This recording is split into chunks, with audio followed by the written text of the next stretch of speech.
Hai, Assalamualaikum. Zaman sekarang ni kita tak dapat nak elakkan dari benda-benda sihir, santau, gangguan ni semua kan.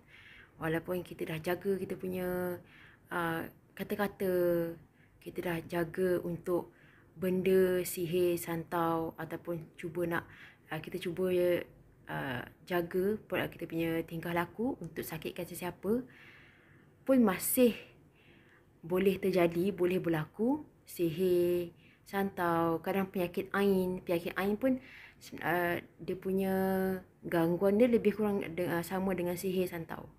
Tapi penyakit ain ni daripada pandangan dia ada perasaan hasad dengki. Daripada hasad dengki tu boleh datangkan gangguan. Maksudnya bila orang tu tengok kita macam dia nak apa yang kita ada, ataupun dia takjub kan, dia nak apa yang kita ada.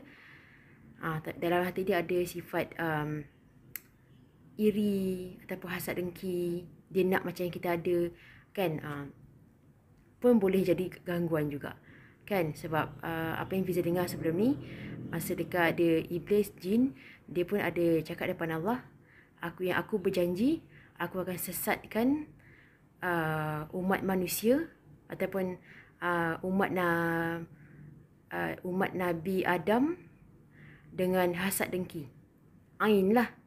Maksudnya sesiapa daripada kita tengok sesuatu daripada orang, lepas tu kita ada iri hati, hasad dengki, kita nak apa yang dia ada kan.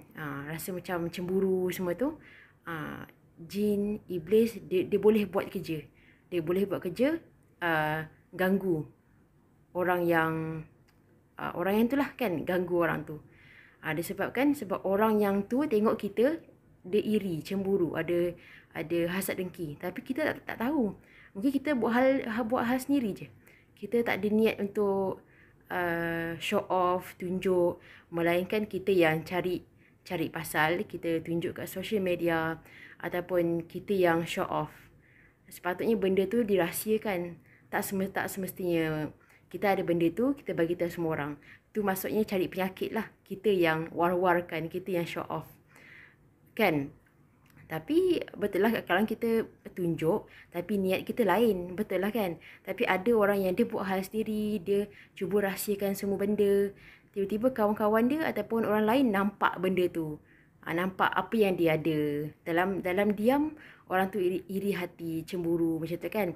Dari situ jin, iblis, dia boleh ganggu, dia boleh buat kerja, dia boleh itu yang kita tiba-tiba dapat gangguan. Kadang dia ada banyak kan, ada sihir, santau. Salah satu dia ain dia terjadi, boleh dapatkan gangguan daripada mata je kan. Daripada hasad dengki, orang tu cemburu, dah dapat gangguan. Ain ni ada banyak simptom dia. Fiza pun pernah terkena juga. Apa yang Fiza alami bila dah terkena ain ni, dia emosi terganggu, sikit-sikit rasa nak menangis, sikit-sikit nak marah. Benda tu sebenarnya kecil je, tiba-tiba nak melenting. Lepas orang cakap sikit, emosi tak terkawal. Kalau macam Fiza jenis panas baran, benda tu biasa. Tapi Alhamdulillah Fiza jenis yang boleh kawal emosi tu. Alhamdulillah. Tapi kadang-kadang kita sedar tak sedar, kita ada orang nampak apa yang kita ada macam tu. Tapi kita tak tahu, sebab depan kita kadang orang puji memuji kan. Puji memuji yang melebih-lebih pun, yang rasa macam beruntungnya kau ada ni, untungnya kau ada ni, aku tak ada pun. Kita tu pun dah boleh jadi ain sebenarnya. So kita nak puji boleh, nak cemburu boleh, jangan berlebih-lebih. Cemburu pun kalau macam kita tukar cemburu tu untuk jadi inspirasi, macam dia ada tu, maksud dia boleh buat, aku pun boleh buat. Itu cemburu yang positif, ke arah positif, yang itu boleh. Tapi kalau cemburu, iri hati, yang melampau, yang buatkan kita benci orang tu, macam kita tengok orang tu ada apa yang aku nak, beruntungnya dia tak guna ni sebab kita benci dia. Tu boleh datangkan ain. Lepas tu boleh buat jin dengan semua tu lah kan, iblis tu dia boleh buat kerja. So kita pun tak tahu siapa yang ada iri hati, cemburu, sebab depan kita dia senyum, puji, belakang dalam hati Allah je yang tahu. So seeloknya siapa yang dah terkena ain ke sihir santau ataupun belum pernah belum kena lagi tapi cuba nak benteng diri, lindung diri kan, mungkin ramai dah tahu zikir ni. Yang pertama, a'udzu bikalimatillahi tammati min syarri ma khalaq. Aku berlindung dengan ayat kalimah Allah daripada segala kejahatan. Okay, so yang kedua, a'udzu bikalimatillahi tammati min kulli syaitanin wa hammatin wa min kulli ainil lamah. Maksud dia, aku berlindung denganmu ya Allah dari segala kejahatan dan racun dan jin dan penyakit ain, evil eye, penyakit ain. Alhamdulillah baru sembuh daripada sihir ain, tapi gangguan tu masih ada lagi sebenarnya. Tapi Alhamdulillah kita dah tahu amalan-amalan. So kita walaupun dah sihat ataupun kan kita walaupun kita dah sihat, tapi kita tetap terus lindung diri, benteng diri.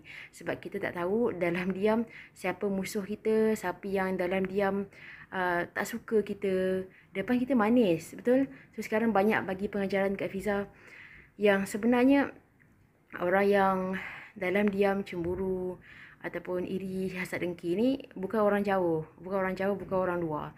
Memang orang terdekat. Orang memang terdekat sebab nak buat sihir, santau ni semua dia perlukan barang dalaman tau. Barang dalaman macam sebab nak lagi kesan kuat, efek kuat untuk gangguan tu kan.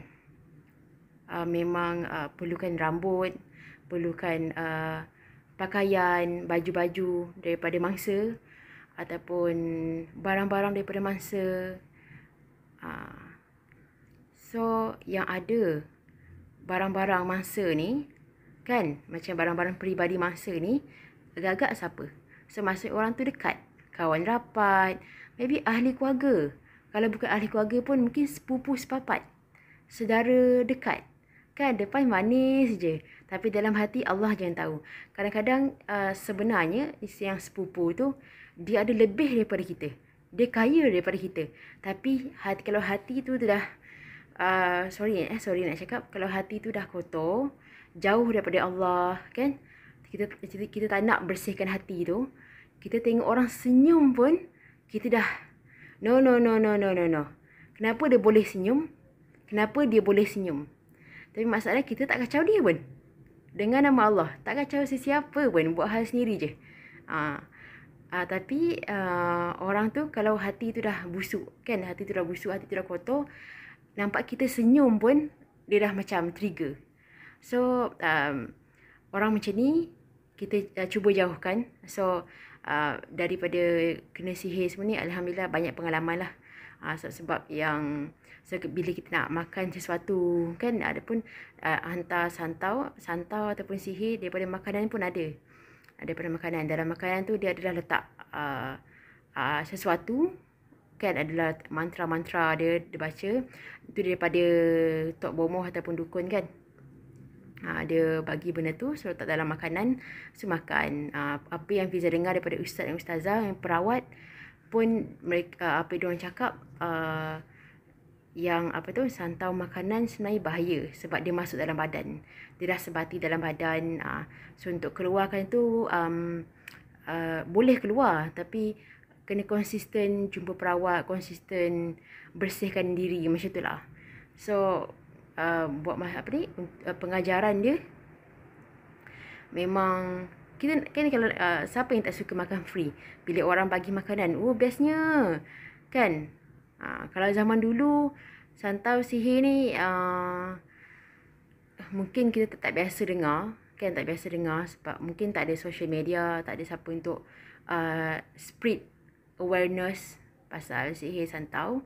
Ataupun mungkin zaman dulu kurang benda ni. Maksudnya tak ada yang buat sihir santau. Tak pasti. Tapi zaman sekarang ni semua benda boleh jadi isu. Nampak senyum pun ataupun nampak kita ada apa yang dia ada, walaupun kita ada benda tu, kita kerja keras. Ataupun Allah dah tetapkan rezeki masing-masing. Betul? Allah dah tetapkan rezeki masing-masing. Kita ada ni, tapi tak ada ni. Orang tu ada tu, dia tak ada ni. Macam tu lah. Masing-masing ada rezeki masing-masing. Semua orang tak sempurna. Betul? Yang sempurna Allah saja. So, tapi pemikiran orang lain-lain. Ada yang bersangka baik, ada yang rasa macam Allah tak adil. Orang tu ada macam ni, macam ni. Saling orang macam ni tak bersyukur. So, tak bersyukur. So, memang nak tak nak zaman sekarang ni lagi zaman moden. Kita walaupun zaman moden, tapi masih lagi walaupun ni kita semakin moden, semakin moden, semakin ke arah sihir santau. Tak tahu kenapa. Sebab sakit hati dengan orang ni, terus sihir. Nampak orang tu bahagia, terus santau. Tapi yang kita ni kadang orang yang mangsa tak tahu apa-apa. Mungkin mangsa pun kadang mulut jahat. Mungkin dia pun ada sakit hati orang. Tapi ada juga mangsa yang dah jaga kata-kata dia, buat hal sendiri, tak kacau sesiapa pun. Apa yang Fiza jumpa, apa yang Fiza pernah nampak, kadang tak kacau siapa. Dia buat hal dia. Dia kadang dia pemurah. Dia buat hal dia lah. Buat hal dia. Tak kacau siapa. Lepas tu, bila jumpa perawat, tengok-tengok orang terdekat sendiri. Orang terdekat sendiri. Macam tu lah. Kebanyakan macam tu. Hampir 90% memang sihir santau ni memang daripada keluarga sendiri. Keluarga sendiri, kawan rapat, orang keliling yang rapat. Sebab untuk buat sihir santau ni, dia ya, dari gambar pun boleh. Dari gambar boleh, tapi untuk efek kuat, kesan yang kuat, kan, sampai lumpuh ataupun sampai membunuh, sampai sakit semua tu, dia perlukan barang-barang daripada mangsa. Contoh rambut semua tu lah, kan. So, memang zaman sekarang ni, nak tak nak kena lindung diri, kan. Walaupun belum kena sihir atau santau atau kena ain ke apa, lindung diri. Ataupun salah satu dia boleh amalkan yang tadi tu, zikir-zikir tu, kan. Yang satu, a'udzu bikalimatillahi tammati min syarri ma khalaq, ataupun a'udzu bikalimatillahi tammati fi kulli syaitani wa hammatin wa min kulli ainil lamah. Kalau Fiza amalkan yang dua tadi. Dua pun Fiza amalkan. Yang pertama tadi 3 kali, yang ni Fiza buat 11 kali macam tu. Alhamdulillah lah. Tapi kalau dalam badan tu dia masih ada tapak tu, kan. Dia kena sentiasa baca, sentiasa amalkan, sentiasa lindung diri.